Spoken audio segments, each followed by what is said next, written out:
আসসালামু আলাইকুম, সবাই কেমন আশা করি সবাই ভালো আছেন। আমি মুনিয়া মুন্নি টুনটুনি সংসারে আবারও হাজির হয়ে খাওয়ার উৎসব। শীত মানেই হচ্ছে নতুন নতুন পিঠা, আর পিঠার মানে হচ্ছে ভারী ভরপুর হয়ে যায়। তো আজকে আমি বানাবো, এটা আমার হাজব্যান্ডের খুবই পছন্দের পিঠা। তো তার জন্যই আমি হচ্ছে সিদ্ধ চালের গুঁড়ো নিয়ে নিচ্ছি। তো আমি এতে হচ্ছে আগে পিঠা তৈরির প্রথমেই হচ্ছে আমি চালের গুড়টাকে ভালো করে একটু লবণ দিয়ে মিক্স করে নিছিলাম। তারপর হচ্ছে আমি এতে পানি অ্যাড করব যতক্ষণে চলে আসতেছে। তো আমি ততক্ষণ পর্যন্তই হচ্ছে এতে আমি পানি দিচ্ছি। তো আমি তো চেক করে দেখালাম, এই এই গুঁড়াটা হচ্ছে আপনার মুঠো চলে আসতে হবে, এরকম পর্যায়ে পানি দেওয়া অফ করে দিতে হবে। তো আমি একটা চালন নিলাম, যেহেতু আমার বাঁশের চালন নাই।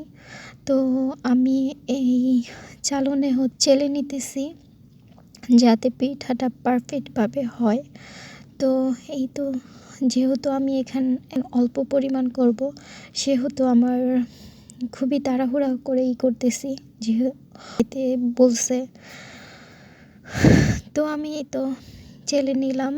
চালার পর তারপর হচ্ছে পিঠা বানানোর জন্য এই তো নারকেল যেহেতু আগেই ছিল ডিপ ফ্রিজে, আর গুড়টা হচ্ছে আমি এটা কেটে নিছি, মানে বটি দিয়ে তারপর হচ্ছে এটাকে গুঁড়ো করে নিছি। এই তো আমি পিঠা মানে হানুক আর কি। তো এটাকে আমার আম্মু অনেক সুন্দর করে কেটে দিয়ে গেছিলো। তো এটা আমি যত্ন করি। তো এটা আমি একটা পাতিলে সুন্দর করে সেট করে নিতেছি।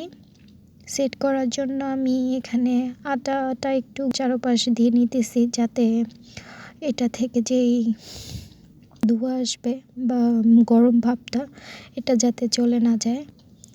এই তো সেট করার পর আমি পিঠা বানানোর জন্য যেহেতু ও পাতলা টাইপের পিঠা খাইতে চাইতেছিল, ও পাতলা পিঠাটাতে গুড় তারপর হচ্ছে নারকেল বেশি দিলে এটা অনেক।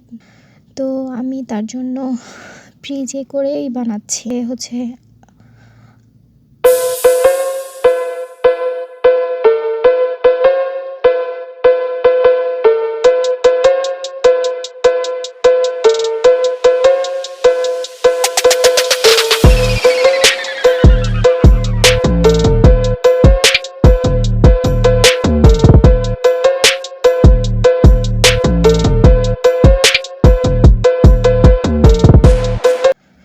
জালি টাইপের কাপড় ইউজ করতেছি, এখানে সুতি কাপড় দিয়ে করলে হবে।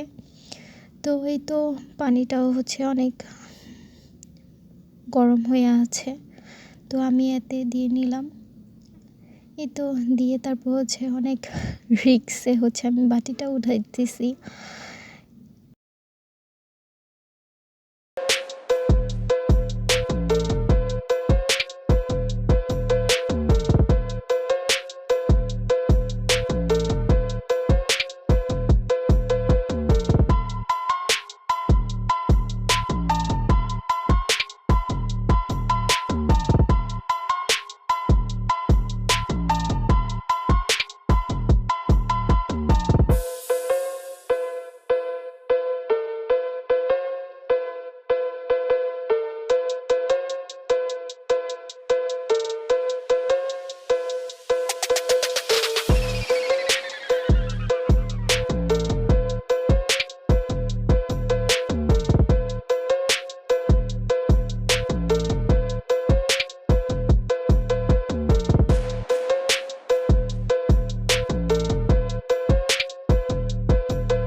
এই তো আমি এক এক নিয়ে চলে আসলাম।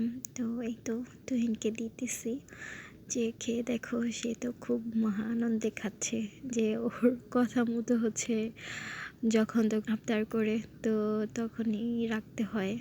তো এই তো আমার ভাপা পিঠার রেসিপি। তো জানাবেন কেমন হয়েছে আমার ভিডিও। থাকবেন, আল্লাহ হাফেজ।